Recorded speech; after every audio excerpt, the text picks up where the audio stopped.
দশম শ্রেণীর প্রিয় শিক্ষার্থী এসালদার স্যার ইউটিউব চ্যানেল থেকে তোমাদের সবাইকে স্বাগতম। আজকে তোমাদের জন্য একটি নতুন ভিডিও নিয়ে এসেছি। তৃতীয় পর্যায় কমিক মূল্যায়ন তথা তোমাদের টেস্ট পরীক্ষার পূর্ণাঙ্গ একটি মডেল প্রশ্ন তথা তোমাদের 2027 সনের যে প্যাটার্নে প্রশ্ন আসবে সেরকম একটি প্রশ্ন 90 মার্কের। হ্যাঁ, আমি তোমাদের বিশ্লেষণ করব। এটা মাধ্যমিক পর্ষদ কর্তৃক প্রদত্ত নমুনা প্রশ্নপত্র, অর্থাৎ মাধ্যমিক যারা সিলেবাস করে সেই সিলেবাসের আলোকে এই প্রশ্নটি করা, সেই প্রশ্নটি আমি সমাধান করব। যাই হোক, তোমরা যারা এখনও আমার চ্যানেলটিকে সাবস্ক্রাইব করোনি তারা এখনই চ্যানেলটিকে সাবস্ক্রাইব করে বেল আইকনটি প্রেস করে দাও এরকম আরও অনেক ভিডিও পাওয়ার জন্য। এই যে দেখতো, প্রশ্নটির নাম হচ্ছে মাধ্যমিক শিক্ষা পর্ষদ কর্তৃক সম্প্রতি প্রকাশিত নমুনা প্রশ্নপত্র।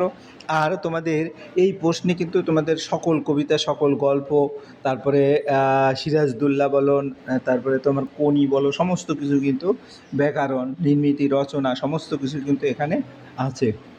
যাই হোক, এখানের এক এক করে প্রশ্নগুলি দেখতে পাচ্ছ তোমরা, 1 থেকে শুরু করে টোটাল 11 দাগ নম্বর পর্যন্ত প্রশ্ন। আমি এই যে 11 দাগ নম্বর, কম বেশি 400 শব্দ, নিচের যে কোনো একটি বিষয় অবলম্বন করে রচনা লেখো। এটা কিন্তু 10 মার্ক, ঠিক আছে? যাই হোক, আমরা এক এক করে প্রশ্ন দেখে নিলাম। এবারে প্রশ্ন আরও ক্লিয়ার করে যদি দেখি, এই হচ্ছে ক্লিয়ার প্রশ্ন।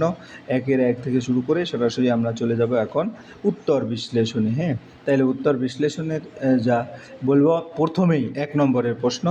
আমি বাবু ভারী ধর্মভীরী মানুষ কথাটি বলেছিলেন। হ্যাঁ, এর মধ্যে কে কথাটি? গিরিশ মহাপাত্র।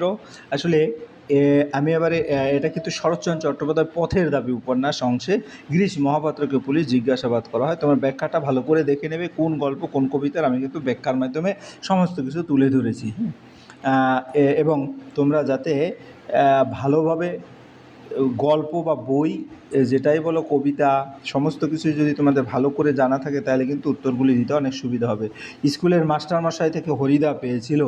স্কুলের মাস্টারমশাই থেকে হরিদা কত পেয়েছিল? 8 আনা। এটা বহুরূপী গল্পে হরিদা বিভিন্ন সময় বিভিন্ন ছদ্মবেশ ধারণ করে জীবিকা নির্বাহ করতেন। হ্যাঁ, হরিদা স্কুলের মাস্টারমশাই 8 আনা। হ্যাঁ, এরপরের প্রশ্ন, তারপর ধমক খায়। হ্যাঁ, তপন ধমক খায়। তপন ধমক খায় কিসের?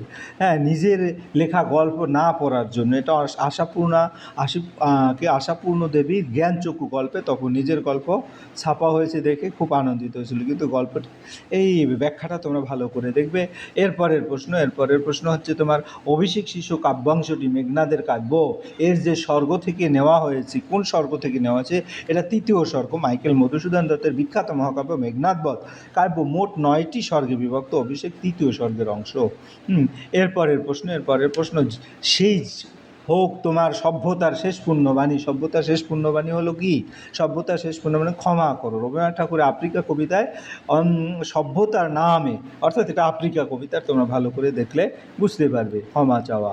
এরপরের প্রশ্ন, এক এক করে কিন্তু 17টি এমসিকিউ আছে। খুঁড়ে দাপট তারায় লেগে উল্কা ছুটায়। হ্যাঁ, এটা যদি বলি নীল খিলানে, এটা কাজী নজরুল ইসলামের প্রলয় উল্লাস কবিতায়, প্রলয়ের মানে এটা কাজী নজরুল ইসলাম থেকে নেওয়া, প্রলয় উল্লাস থেকে নেওয়া। লেখার পাত বলতে বোঝানো হয়েছে, এটা হচ্ছে হারিয়ে যাওয়া কালি কলম। উত্তর হবে কলা পাতাকে। হ্যাঁ, প্রবন্ধে পুরানো দিনের লেখার উপকরণ সম্পর্কে আলোচনা করা হয়েছে। কানে কলম গুজে দুনিয়া খুঁজেন, এটাও কিন্তু কি হারিয়ে যাওয়া কালি কলম থেকে, এটা দার্শনিক, ঠিক আছে? হ্যাঁ, এরপরের প্রশ্ন, আর 1-10। হ্যাঁ, 9, অল্প বিদ্যা যে ভয়ঙ্করী তার প্রমাণ লেখক যেভাবে পেয়েছেন তা হলো ওজন গ্যাস স্বাস্থ্যকর। এখানে লেখক অল্প বৈজ্ঞানিক জ্ঞান নিয়ে ভুল সিদ্ধান্ত পৌঁছানো। হ্যাঁ, হাস্যরসকর উদাহরণ দিয়েছেন সামান্য জ্ঞানকে পূর্ণাঙ্গ, অর্থাৎ ওজন, এটা হবে উত্তর। এরপর যে বাক্যে, এটা ব্যাকরণ, ক্রিয়াপদ কর্মের অনুগামী হয় তা হলো কি? কর্মবাচ্য। এরপরের প্রশ্ন, পাঁচজির নদীকে দেখা হয় না, নিম্ন পদ্ধতি যে কারকের দৃষ্টান্ত। এটা হচ্ছে কর্মকারক, কারণ 5 দিন নদীকে দেখা হয়নি। এখানে নদী কে বলেছে? পথটির উপর দেখা ক্রিয়াটি, অর্থাৎ তোমার এখানে এই নদীকের উপরে দাগ থাকবে, সম্পন্ন হয়েছে। কাজে প্রশ্নকালে কাকে দেখা হয় না? এই নদীকে, তাই নদী হলো কর্মকারক। এরপরের প্রশ্ন, এই অকাট্য যুক্তির কোনো উত্তর সরকারের মাথা থেকে বেরোলো না, বাক্যটি কি? এটা একটা সরল বাক্য, ক নম্বর একটা সরল বাক্য। বাক্যটিতে একটি মাত্র প্রধান বক্তব্য বা একটি সমাপিকা ক্রিয়া রয়েছে। এরপরের প্রশ্ন, আমরা এই সমাসবদ্ধ পদটি যে সমাজের দৃষ্টান্ত সেটা হচ্ছে কি একশেষ দ্বন্দ্ব সমাস, একশেষ দ্বন্দ্ব সমাস। এরপরে 1-14 যে বাক্যে সাধারণভাবে কোনো কিছুর বর্ণনা বা বিবৃতি থাকে তাকে বলা হয় নির্দেশক বাক্য। আমরা কিন্তু মাধ্যমিকে প্রস্তুতিমূলক যে প্রশ্ন তথা তোমাদের টেস্ট পরীক্ষা সেই প্রশ্ন নিয়ে আলোচনা করছি। আশা করি ভিডিওটি তোমাদের জন্য অনেক উপকারে আসবে। কর্মধারায় সমাসের প্রাধান্য লক্ষ্য করা যায়। কি লক্ষ্য করা যায়? উত্তর পদের অর্থ লক্ষ্য করা যায়। এরপরের প্রশ্ন 1-16 কর্তৃবাচক ক্রিয়াটি অকর্মক হলে তাকে রূপান্তর করা হয় কি? ভাববাচ্যে রূপান্তর করা হয়। এরপরে রূপের দিক থেকে বাক্য হচ্ছে 3 প্রকারের। আমরা যদি বলি সরল বাক্য রূপের দিক থেকে, জটিল বাক্য, যৌগিক বাক্য। তো সরল বাক্য কাকে বলে, জটিল বাক্য, এটা তো কিন্তু ভালো করে জানবে।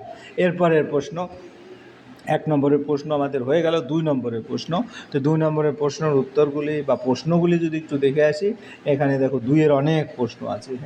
2-এর গল্পের প্রশ্ন, কবিতার প্রশ্ন, আলাদা আলাদাভাবে। গল্পভিত্তিক প্রশ্ন, কথাটি শুনে তপনের যেন চোখ মার্বেল হয়ে গেল। কোন কথা? তপন জানতে পারে যে তার নতুন মেসোমশাই একজন প্রকৃত লেখক এবং তার লেখা বই ছাপা হয়েছে। এই আশ্চর্য সংবাদ শুনেই তপনের বিস্ময় চোখ মার্বেলের মতো বড় হয়ে যায়। হরিদার কাছে আমরাই গল্প করে বসলাম। কোন গল্প? জগদীশবাবুর বাড়িতে 1000 বছরের বেশি বয়সী এক সন্ন্যাসীর আগমন এবং জগদীশবাবু তার পায়ের ধুলো নেওয়া ও 100 টাকা দেওয়ার গল্প। এরপরের প্রশ্ন, নিমাইবাবু চুপ করিয়া রহিলেন কেন?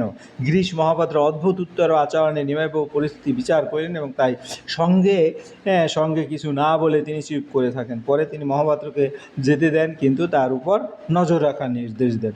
অমৃতের মাথায় একটা বুদ্ধি খেলে গেল। কি বুদ্ধি? সংযুক্ত ফাইলে এই প্রশ্নের তারপরে ভালো করে দেখে নেব। তাই উৎসবের বাইরে নদের চাঁদের কৈফিয়ত কি? নদের চাঁদ নদীকে গভীরভাবে ভালোবাসত। নদীর সৌন্দর্য, প্রবাহ, প্রকৃতির সঙ্গে তার অন্তরের সম্পর্কে গড়ে উঠেছিল। তাই নদীকে ভালোবাসার কারণ হিসাবে তার এই আত্মিক সম্পর্কই কৈফিয়ত। এরপরে কবিতা, তারপর যুদ্ধ হলো। কিসের মতো? যুদ্ধ হলো বক্তের এক আগ্নেয় পাহাড়ের মতো। আরও বেঁধে বেঁধে থাকি কেন? চারিদিকে ধ্বংস, বোমা, গৃহঘাত, ঘরবাড়ি ধ্বংস এবং শিশুদের মৃত্যু। এই ভয়াবহ পরিস্থিতি মানুষের যাতে একা হয়ে না যায় তাই পারস্পরিক ঐক্য সংহতি বজায় রাখার আহ্বান জানানো হয়েছে। আফ্রিকাকে ছায়াবৃত্ত বলা হয়েছে কারণ আফ্রিকা দীর্ঘদিন বিশেষ কাছে অজ্ঞাত উপেক্ষিত ছিল। ঘন অরণ্য, অন্ধকার আচ্ছন্ন সেই মহাদেশের প্রকৃত মানবিক পরিচয় সভ্য বিশ্বের কাছে অপরিচিত ছিল, তাই কবি তাকে ছায়াবৃত্ত বলেছেন। এরপরে ছায়াবৃত্ত বক্তা কি বলে? আধ্যাত্মিক আত্মধিকার ধিক্কার দিয়েছেন। সভ্যতার নামে ইউরোপীয় শক্তিগুলো আফ্রিকার উপর যে অত্যাচার চালিয়েছিলেন তার জন্য কবি সভ্য মানব সমাজকে ধিক্কার দিয়েছেন এবং আফ্রিকার কাছে ক্ষমা চাওয়ার জন্য আহ্বান জানিয়েছে। স্তব্ধ চরাচর কেন? প্রলয়ে ভয়ঙ্কর অট্টরোল এবং হট্টগোল সমগ্র বিশ্ব যেন আতঙ্কিত স্তব্ধিত হয়ে পড়ছিল, তাই বলা হয়েছে স্তব্ধ চরাচর। হারিয়ে যাওয়া কালি কলম থেকে যে প্রশ্নগুলি এসেছে, বাংলায় একটা কথা চালু ছিল। কথাটা কি? কালি নেই কলম নেই বলে আমি মুন্সি।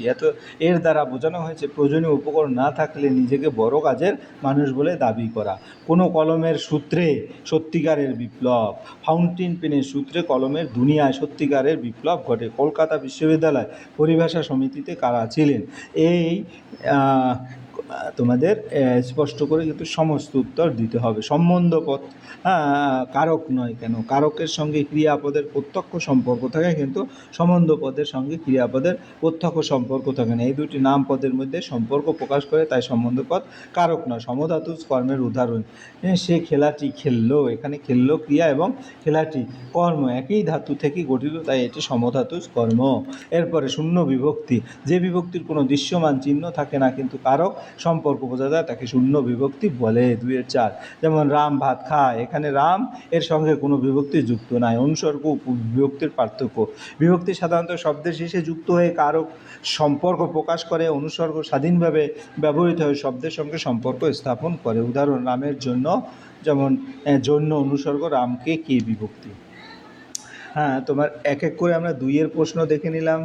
এরপর 2-4 পাশে 2-4 যদি দেখি, এই যে 2-4, 2-4 কোথায়? 2-4 5। ব্যাসবাক্য সহ সমাস নির্ণয় করো। ইন্দ্রজিৎ, তো ইন্দ্রজিৎ ব্যাসবাক্য। ইন্দ্রজিৎকে জয় করেছেন যিনি, সমাস, উপপদ, তৎপুরুষ সমাস, সমস্ত পদ ইন্দ্রজিৎ। অভিষেক অংশ, ইন্দ্রজিৎকে বীরেন্দ্র কিশোরী হিসেবে দেখানো হয়েছে।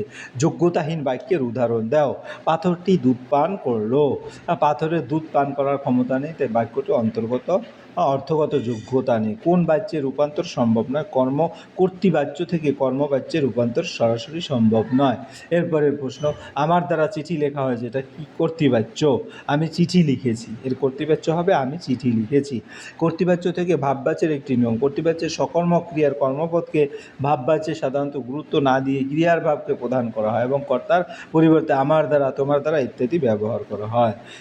জেলেরা মাছ ধরেছে, জটিল বাক্য, যারা এটা জটিল বাক্যে রূপান্তর করতে হবে, যারা জেলে তারা মাছ ধরেছে। হ্যাঁ, এখানে যারা জেলে অপ্রধান খণ্ডবাক্য এবং তারা মাছ ধরেছে, হ্যাঁ, এখানে প্রধান খণ্ডবাক্য, তাই এটি জটিল বাক্য। এরপরের প্রশ্ন, 3 নম্বরের প্রশ্ন, পৃথিবীতে এমন অলৌকিক ঘটনাও ঘটে, কোন ঘটনাটি অলৌকিক বলা হয়েছে, কেন সেই ঘটনা অলৌকিক?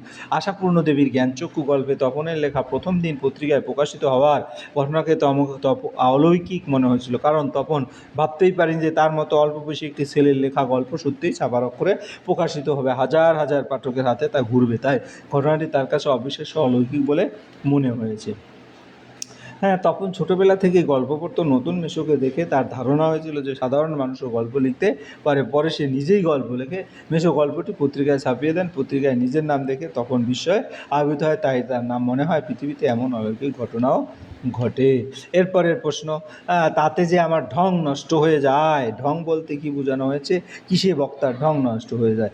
এটি সুবোধ ঘোষের বহুরূপী গল্পের হরিদার উক্তি। হরিদা পেশাগত জীবনের বিভিন্ন রূপ ধারণ করেন, সেই ছদ্মবেশের স্বাতন্ত্র্য বজায় রাখতে চান ফাইলে, হ্যাঁ, তাতে যে আমার ঢং নষ্ট হয়ে যায়। ঠিক আছে, এখানে ঢং বলতে হরিদার বহুরূপী সাজের নিজস্ব কৌশল ভঙ্গি ও স্বাতন্ত্র্যকে বোঝানো হয়েছে। সন্ন্যাসী সাজে থেকে সাধারণ মানুষের মতো আচরণ করলেও অর্থের লোভে সন্ন্যাসীর মর্যাদা নষ্ট করলে তার সেই বিশেষ ঢং নষ্ট হয়ে যায়, তাই তিনি তা করতে চান। হ্যাঁ, এরপরের প্রশ্ন, শঙ্কাকে হার মানাতে, কে শঙ্কাকে হার মানাতে চাইল, কীভাবে সে শঙ্কাকে হার মানায়? এটি রবীন্দ্রনাথ ঠাকুর আফ্রিকা কবিতার অংশ। প্রশ্নে শঙ্কাকে নয়, শঙ্কা হবে। হ্যাঁ, কবিতা আফ্রিকা শঙ্কাকে হার মানাতে চেয়েছিল। হ্যাঁ, এখানে আফ্রিকা শঙ্কাকে হার মানাতে চেয়েছিল, সেই প্রকৃতির দুর্গম রহস্য অনুসন্ধান করে জল, স্থল, আকাশের দুর্বোধ্য সংকেত চিনে প্রকৃতির ভয়ঙ্কর শক্তিকে নিজের মধ্যে ধারণ করে শঙ্কাকে পরাজিত করতে চেয়েছিল। তাণ্ডবের প্রচণ্ডতার মধ্যে দিয়ে সে নিজের ভয়কে জয় করতে চেয়েছিল। এরপরের প্রশ্ন, পঞ্চকন্যা পাইল চেতন, পঞ্চকন্যা কারা, তারা কীভাবে চেতন ফিরে পাইল? পঞ্চকন্যা বলতে রাবণের অন্তঃপুরে সে 5 নারীকে বোঝানো হয়েছে, যারা গভীর শোক ও বিপর্যয় চেতনাহীন হয়ে পড়েছিল। মেঘনাদের অভিষেক ও পরবর্তী ঘটনায় তারা বিলাপ করতে করতে অচেতন হয়ে পড়ে, পরে জল, চিঠি ও পরিচর্যার মাধ্যমে তাদের চেতনা ফিরিয়ে আনা হয়। এরপরের প্রশ্ন, 4 নম্বরে পলিটিক্যাল সাসপেন্ড। আমরা যদি 4 নম্বরের প্রশ্নটা দেখে আসি, এই দেখো 4 নম্বরের প্রশ্ন, পলিটিক্যাল সাসপেন্ড সুভাষচন্দ্র মাঝিকে, সুভাষ চন্দ্র মল্লিককে নিমাইবাবুর সম্মুখে হাজির করা হইল। পলিটিক্যাল সাসপেক্ট কথাটির অর্থ কী, তাকে জিজ্ঞাসাবাদের সময় কেন তৈরি হলো? পলিটিক্যাল সাসপেক্ট বলতে এমন ব্যক্তিকে বোঝায় যাকে সরকার রাজনৈতিক বা বিপ্লবী কর্মকাণ্ডের সঙ্গে যুক্ত বলে সন্দেহ করে, অর্থাৎ তিনি রাষ্ট্রবিরোধী কাজ করে বিপ্লবী আন্দোলন বা গোপন রাজনৈতিক কার্যকলাপের সঙ্গে যুক্ত হতে পারেন। সেই সন্দেহ থেকে তাকে নজরে রাখা বা জিজ্ঞাসাবাদ করা হয়। নিমাইবাবুর সামনে সুভাষচন্দ্র মল্লিককে হাজির করার উদ্দেশ্য ছিল তার পরিচয়, রাজনৈতিক মতাদর্শ এবং সন্দেহজনক কার্যকলাপ সম্পর্কে তথ্য সংগ্রহ করা। জিজ্ঞাসাবাদের সময় পরিবেশ ছিল সন্দেহ, উত্তেজনা, সতর্কতায় পূর্ণ। নিমাইবাবু অভিজ্ঞ পুলিশকর্মীর মতে প্রশ্ন করে তার কথাবার্তা ও আচরণ লক্ষ্য করেছিলেন। অন্যদিকে সন্দেহভাজন ব্যক্তির বক্তব্য, আচরণ থেকেও তার মানসিক অবস্থার পরিচয় পাওয়া যাচ্ছিল। পলিটিক্যাল সাসপেক্ট শব্দটি উপনিবেশের নিবেশিক শাসন ব্যবস্থার রাজনৈতিক কর্মীদের প্রতি সরকারের সন্দেহপ্রবণ মনোভাবকে প্রকাশ করে। চমকে উঠলেন জগদীশবাবু। জগদীশবাবুর পরিচয় দাও, তিনি কেন চমকে উঠলেন?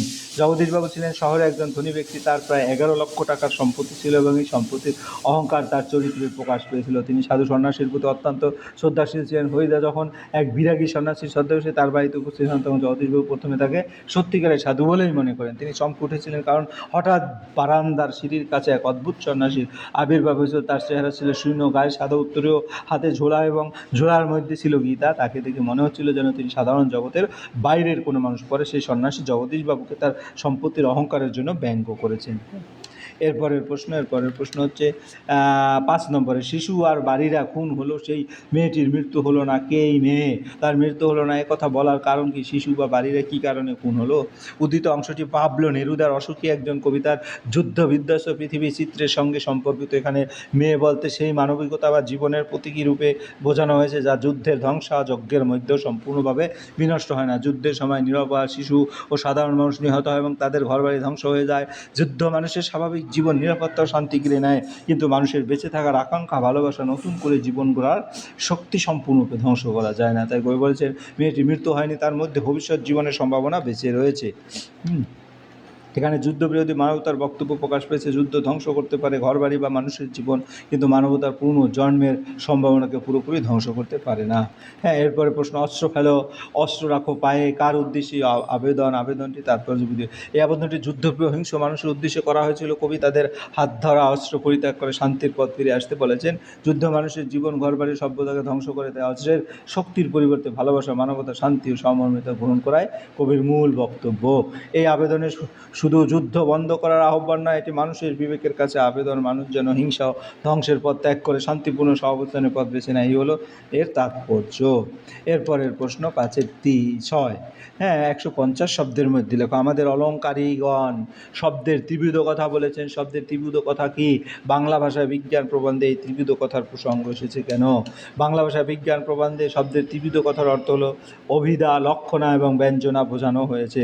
অভিধা হলো শব্দের প্রচলিত সরাসরি অর্থ, যেমন পদ্ম শব্দের সরাসরি অর্থ একটি ফুল। লক্ষণা হলো শব্দের মূল, অর্থাৎ গ্রহণ করা সম্ভব না হলে তার সঙ্গে সম্পর্কিত অন্য অর্থ গ্রহণ করা। ব্যঞ্জনা হলো শব্দের প্রকাশ্য অর্থের আড়াল নিহিত অতিরিক্ত বা ইঙ্গিতপূর্ণ অর্থ। বিজ্ঞান বিষয়ক আলোচনা করতে গেলে ভাষাকে যথেষ্টভাবে স্পষ্ট, নির্দিষ্ট, দ্ব্যর্থহীন করা প্রয়োজন, কারণ বিজ্ঞানের বক্তব্য তাদের শব্দের অস্পষ্টতা, অতিরিক্ত ইঙ্গিত বিভ্রান্তি সৃষ্টি করতে পারে। তাই এই প্রবন্ধে এদের এই ত্রিবিধ অর্থের প্রসঙ্গ রয়েছে। এরপরের প্রশ্ন, ফাউন্টেন পেন বাংলায় কী নামে পরিচিত? ফাউন্টেন পেনের জন্ম ইতিহাসটি বিবৃতি করো। ফাউন্টেন পেন বাংলায় ঝর্ণা কলম নামে পরিচিত। একসময় একে এই নামেই ডাকা হতো। কলমের জগতে ফাউন্টেন পেনকে সত্যিকারের বিপ্লব বলা হয়েছে। ফাউন্টেন পেনের সঙ্গে লুইস এডিসন ওয়াটারম্যানের নাম জড়িত। তিনি ব্যবসায়িক কাজে দোয়াত কলম ব্যবহার করতেন। একবার এক ব্যবসায়ীর সঙ্গে চুক্তিপত্রে স্বাক্ষর করার সময় দোয়াত উল্টে গিয়ে কাগজের কালি পুড়ে যায়। তিনি নতুন কালির সন্ধানে বাইরে যান। ফিরে এসে দেখেন অন্য একজন ব্যবসায়ী ইতিমধ্যে চুক্তিপত্রে স্বাক্ষর করিয়ে নিয়ে চলে গেছেন। এই ঘটনায় তিনি খুব হতাশ হন এবং ভবিষ্যতে এমন সমস্যার সমাধান করার সংকল্প করেন। সেই প্রচেষ্টার ফলেই জন্ম হয় ফাউন্টেন পেনের। তাহলে যদি ঘটনা কম দেখি, দোয়াত কলমের অসুবিধা, কালি পড়ে গেল, চুক্তিপত্রে দেরি হলো, ওয়াটারম্যান সমস্যার সমাধান করার সংকল্প করলেন। তারপরে শুরু হলো ফাউন্টেন পেন। আমার এই অক্ষমতার জন্য তোমরা আমাকে ক্ষমা করো। বক্তাকে তিনি নিজের কেন অক্ষমতা প্রকাশ করেন। উদ্ধৃত বক্তা হলেন নবাব সিরাজদৌল্লা। সিরাজদৌল্লা নাটকে তিনি ফরাসি বণিকদের উদ্দেশ্যে এই কথা বলেছেন। কলকাতার জয় এবং পূর্ণিয়ার শওকত জঙ্গের সঙ্গে যুদ্ধ, সিরাজের প্রচুর লক্ষ্য এবং অর্থ ব্যয় হয়েছিল। তার মন্ত্রীরাও তখন যুদ্ধের পক্ষপাতী ছিলেন না। তাই ফরাসিদের প্রতি তার আন্তরিক সহানুভূতি থাকা সত্ত্বেও ইংরেজদের সঙ্গে যুদ্ধে জড়িয়ে তাদের সাহায্য করার মতো অবস্থায় তিনি ছিলেন না। এই রাজনৈতিক ও সামরিক অক্ষমতার কথাই সিরাজ প্রকাশ করেছে। তিনি নিজের অসহায়তার জন্য ফাঁসিবাদের কাছে ক্ষমা চেয়েছেন। আর ফাইনালি কলকাতার জয় লক্ষ্যে আমরা আসল উত্তর কিন্তু এখানে হয়ে গেছে। এরপরের প্রশ্ন, জ্যোতির সৌভাগ্য সূর্য আজ অস্তাচলগামী, কোন জাতির কথা বলা হয়েছে? জাতির সৌভাগ্য, তার সৌভাগ্য সূর্য অস্তাচলগামী কেন? এখানে বাংলার জাতির কথা বলা হয়েছে। সিরাজদৌল্লা বাংলার দুরবস্থার কথা বলতে গিয়ে বলেছেন যে বাংলার ভাগ্যাকাশে দুর্যোগের ঘটা, বাংলার শ্যামল প্রান্তরে রক্তের আলাপন দেখা যাচ্ছে। ইংরেজদের ক্রমবর্ধমান আগ্রাসন, অভ্যন্তরীণ ষড়যন্ত্র, বিশ্বাসঘাতকতা, পলাশী যুদ্ধের অবসান্ন বিপদের কারণে বাংলার স্বাধীনতা গৌরব বিপন্ন হয়ে পড়েছিল। তাই বাংলার সৌভাগ্য সূর্য অস্তগামী বলা হয়েছে। এরপরের প্রশ্ন 15 প্রশ্ন হচ্ছে কম বেশি 150। একে স্পোর্ট বলতে ক্ষিতীশের ভীষণ আপত্তি। ক্ষিতীশ কাকে স্পোর্ট বলতে নারাজ, কেন তিনি স্পোর্ট বলতে চান না? মতিনন্দী কোনি উপন্যাসের ক্ষিতীশ অবিরাম হাঁটা প্রতিযোগিতাকে স্পোর্ট বলতে নারাজ। তার মতে শুধু দীর্ঘ সময় ধরে এই পথেই হাঁটা প্রকৃত ক্রীড়ার মর্যাদা পেতে পারে না, কারণ এতে বিশেষ বুদ্ধির প্রয়োগের প্রয়োজন হয় বা গতি বা স্পিডেরও তেমন গুরুত্ব নেই, পেশি শক্তির বিশেষ পরীক্ষা হয় না এবং অন্য প্রতিযোগিতার সঙ্গে প্রকৃত অর্থ পাল্লা দেওয়ার সুযোগও থাকে না। তার চেয়ে এটি বলদের মতো একই জায়গায় পাক খাওয়ার মতো। তাই তিনি মনে করেন এতে ক্রীড়াসুলভ দক্ষতা, গতি, শক্তি ও প্রতিযোগিতার প্রকৃত বৈশিষ্ট্য অনুপস্থিত। এরপরের প্রশ্ন, ফ্যাকাশে হয়ে গেল কনির মুখ। কনির পরিচয় দাও, তার মুখ কেন ফ্যাকাশে হয়ে গেল? কনি মতিনন্দী উপন্যাসে কেন্দ্রীয় চরিত্র। সে দরিদ্র পরিবারের মেয়ে এবং অত্যন্ত প্রতিভাবান সাঁতারু। ক্ষিতীশ সিংহ তার প্রতিভার চিনে নিয়ে তাকে কঠোর প্রশিক্ষণ দিয়ে বড় সাঁতারু করে তুলতে চেয়েছিল। জাতীয় প্রতিযোগিতায় গিয়ে কনি নানা বঞ্চনা ষড়যন্ত্রের শিকার হয়। বিশেষ করে তাকে রিলে দলে স্থান না দেওয়ায় প্রতিযোগিতায় সুযোগ পাওয়ায় নিয়ে অনিশ্চয়তায় তাকে গভীরভাবে আঘাত করে। সে মানসিক চাপ, ভয়, অপমান ও হতাশার কারণে তার মুখ ফ্যাকাশে হয়ে যায়। তার একমাত্র আশ্রয় ভরসা ছিল ক্ষিতীশ। কঠিন পরিস্থিতি থেকে সামনে পেয়ে কনির আবেগ আরও দ্রুত হয়ে ওঠে। এরপরের প্রশ্ন, ক্ষিতীশের একটা হাত তো তেতালো, চোয়াল শক্ত, কে এই ক্ষিতীশ? তার মধ্যে কখন এমন প্রতিক্রিয়া দেখা যায়? ক্ষিতীশ সিংহ মতিনন্দী কনি উপন্যাসে একজন দক্ষ আদর্শবাদী সাঁতারের প্রশিক্ষক। তিনি প্রতিভাবান খেলোয়াড় খুঁজে বের করে তাদের কঠোর প্রশিক্ষণের মাধ্যমে তৈরি করতে বিশ্বাসী ও বিশেষ করে দরিদ্র পরিবারের মেয়ে কনির প্রতিভা তিনি প্রথমে চিনতে পারেন এবং তাকে বড় সাঁতারু করার দায়িত্ব নেন। জুপিটার ক্লাবের কর্তৃপক্ষ যখন কনি ও ক্ষিতীশের প্রতি অন্যায় আচরণ করে এবং নানা ষড়যন্ত্রের মাধ্যমে কনির প্রতিযোগিতায় যথাযথভাবে সুযোগ পেয়ে বঞ্চিত করার চেষ্টা করে, তখন ক্ষিতীশ প্রচণ্ড ক্ষুব্ধ হন এবং সেই রাগ প্রতিবাদীদের মুহূর্তে তার হাত শক্ত হয়ে ওঠে এবং চোয়ালে শক্ত হয়ে যায়। পরের প্রশ্ন হচ্ছে 9 নম্বরের, চলতি গদ্যে অনুবাদ করো। Student life is the stage of preparation for future. ছাত্র জীবন ভবিষ্যৎ জীবনের প্রস্তুতির সময়। This is the most important period of life. এটি জীবনের সবচেয়ে গুরুত্বপূর্ণ সময়। A student is young today. একজন ছাত্র আজ তরুণ, but he will be a man of tomorrow. কিন্তু আগামীকাল সে একজন পূর্ণবয়স্ক মানুষ হবে। He was different duties. তার নানা ধরনের কর্তব্য রয়েছে। পরের প্রশ্ন, অরণ্য সপ্তাহ উদযাপনে তৎপর 2 ছাত্রের কাল্পনিক সংলাপ। রাহুল, শোন, আগামী সপ্তাহে আমাদের স্কুলে অরণ্য সপ্তাহ পালন করা হবে। সুমন, হ্যাঁ আমি শুনেছি। আমাদের কি কাজ দেওয়া হয়েছে? রাহুল, প্রধান শিক্ষক বলছেন স্কুলের চারপাশে গাছ লাগাতে হবে এবং সবাইকে গাছের উপকারিতা সম্পর্কে সচেতন করতে হবে। সুমন, খুব ভালো। আমরা কি একটি বৃক্ষরোপণ কর্মসূচি করতে পারি? রাহুল, অবশ্যই। আমরা আম, নিম, কৃষ্ণচূড়া, বকুলের মতো বিভিন্ন গাছ লাগাতে পারি। সুমন, শুধু গাছ লাগালে এই হবে না, গাছগুলোর পরিচর্যার দায়িত্ব নিতে হবে। রাহুল, ঠিক বলেছিস, আমরা প্রত্যেকে একটি করে গাছের দায়িত্ব নেব। সুমন, আর একটি পোস্টার প্রদর্শনীর আয়োজন করা যায়, গাছ লাগালেও প্রাণ বাঁচাও। রাহুল, দারুণ, আমি পোস্টার বানাবো, তুই বা বন্ধুদের নিয়ে চারা সংগ্রহ করি। সুমন, ঠিক আছে, অরণ্য সপ্তাহে আমরা সত্যিই অর্থবহ করে তুলব। রাহুল, হ্যাঁ, আজকের একটি গাছে আগামী দিনের নিরাপদ পৃথিবীর ভিত্তি। ঠিক আছে, এভাবে তোমরা উত্তর দিয়ে দেবে। এবং পরের প্রশ্ন আছে প্রতিবেদন। চলে গেলেন বিশিষ্ট সাহিত্যিক নিমাই ভট্টাচার্য। দুটোর মধ্যে যে কোনো একটা লিখতে বলেছে। প্রতিবেদন, বাংলা সাহিত্য জগতে নেমে এসে শোকের ছায়া বিশিষ্ট সাহিত্যিক নিমাই ভট্টাচার্য আর আমাদের মধ্যে নেই। তার প্রয়াণে বাংলা সাহিত্য জগতে উজ্জ্বল সাহিত্যিককে হারালো। দীর্ঘ সাহিত্য জীবনে তিনি বহু উপন্যাস, গল্প ও অন্যান্য সাহিত্যকর্ম রচনা করেন। তার লেখার সাধারণ মানুষের জীবন, সমাজে নানা সমস্যা, শহুরে জীবনের টানাপোড়েন, মানুষের সুখ দুঃখ বিশেষভাবে ফুটে উঠেছে। সহজ সরল ভাষা ও বাস্তবধর্মী উপস্থাপনার জন্য তিনি পাঠক মহলে জনপ্রিয়তা অর্জন করেছিলেন। তার মৃত্যুতে সাহিত্যিক, পাঠক, শিক্ষক ও সংস্কৃতিপ্রেমী মানুষের মধ্যে গভীর শোকের সৃষ্টি হয়েছে। বিভিন্ন সাহিত্য সংস্থা, সাংস্কৃতিক প্রতিষ্ঠান তার স্মৃতির প্রতি শ্রদ্ধা জানিয়েছে। বাংলা সাহিত্যে তার অবদান দীর্ঘদিন স্মরণীয় হয়ে থাকবে। পরের প্রশ্ন, বিজ্ঞানের জয়যাত্রা রচনা তোমাকে লিখতে হবে। আমি এভাবে দেখিয়েছি। হ্যাঁ, আমি যে কোনো একটা দেখাবো, কাজে বিজ্ঞানের জয়যাত্রা বাকিগুলি দেখিয়ে দেবো, তোমরা স্ক্রিনশট মেরে নেবে, পরে এটা থেকে পড়ে নেবে। বর্তমান যুগে বিজ্ঞান ও প্রযুক্তির যুগ। মানুষের জীবন জগতের একটি ক্ষেত্রে বিজ্ঞানের প্রত্যক্ষ প্রভাব রয়েছে। এক সময় মানুষ প্রকৃতির শক্তির কাছে অসহায় ছিল। আজ বিজ্ঞানকে কাজে লাগিয়ে মানুষের প্রকৃতি নানা রহস্যের সন্ধান পেয়েছে এবং অসম্ভবকে সম্ভব করেছে। তাই আধুনিক সভ্যতা অগ্রগতির প্রধান চালিকা শক্তি হলো বিজ্ঞান।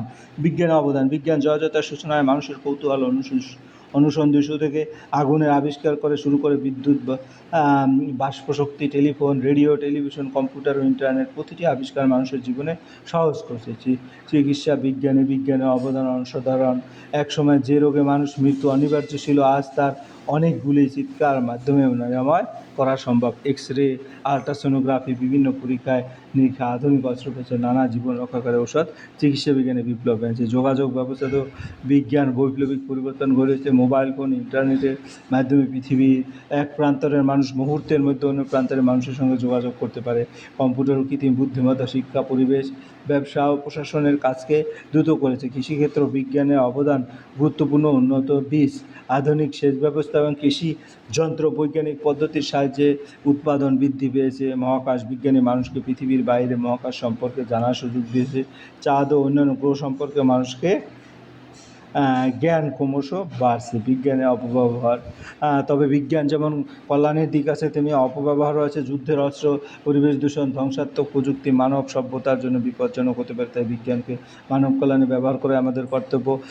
উপসংহার: বিজ্ঞানের জয়যাত্রা কখনো থেমে থাকার নয়। ভবিষ্যতে বিজ্ঞান আরও উন্নত হবে, তবে বিজ্ঞান যেন মানুষের ধ্বংসের কারণ না হয়, মানুষের শান্তি, নিরাপত্তা ও কল্যাণের হাতিয়ার হয়, এই কামনাই হওয়া উচিত। এই ছিল এই ভিডিওর আদ্যপান্ত। আশা করি ভিডিওটি যদি মনোযোগ সহকারে দেখো এবং একের দুই একটি ইতিহাসের প্রসিদ্ধ স্থানে ভ্রমণের অভিজ্ঞতা তোমরা ভালো করে দেখে নিয়ে পড়ে নেবে এবং পরের যে রচনাটা বিদ্যালয় গ্রন্থাগারিক উপযোগিতা, এটাও তোমরা ভালো করে দেখে নিয়ে পড়ে নেবে। তারপরে রচনাটি হচ্ছে সাম্প্রতিক প্রাকৃতিক দুর্যোগ, এটাও তোমরা কিন্তু ভালো করে দেখে নিয়ে পড়ে নেবে। সর্বশেষ বলবো, ভিডিওটি কিন্তু তোমরা সমস্ত কিছু পেয়েছো, এভাবে এক এক করে কিন্তু আমি ভিডিও দিয়ে দেবো। তো কিন্তু তোমরা অবশ্যই কমেন্টের মাধ্যমে জানাবে কোন বিষয় তোমাদের দরকার বা আগে, সেটা কিন্তু আমি আগে করবো, পরিশোধ করবো। ভিডিওটি দেখার জন্য অসংখ্য ধন্যবাদ। ভিডিওটি ভালো লাগলে লাইক কমেন্ট শেয়ার করতে ভুলবে না। আজ এই পর্যন্ত, वीडियोस बनाने ধন্যবাদ हैं সবাই। फिल्मोरा है ना।